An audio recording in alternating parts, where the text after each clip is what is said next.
بسم اللہ الرحمن الرحیم۔ آج کی حدیث مبارک یہودیوں سے فیصلہ کن جنگ کی پیشن گوئی۔ صحیح مسلم حدیث نمبر 2922۔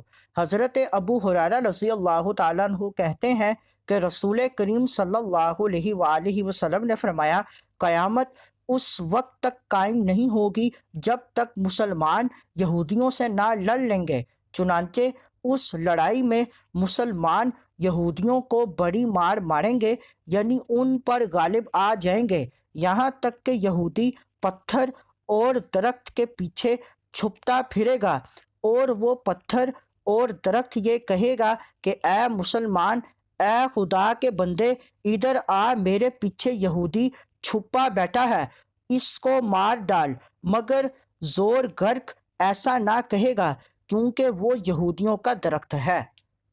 اس حدیث مبارک کو اپنے دوستوں کے ساتھ لازمی شیئر کریں۔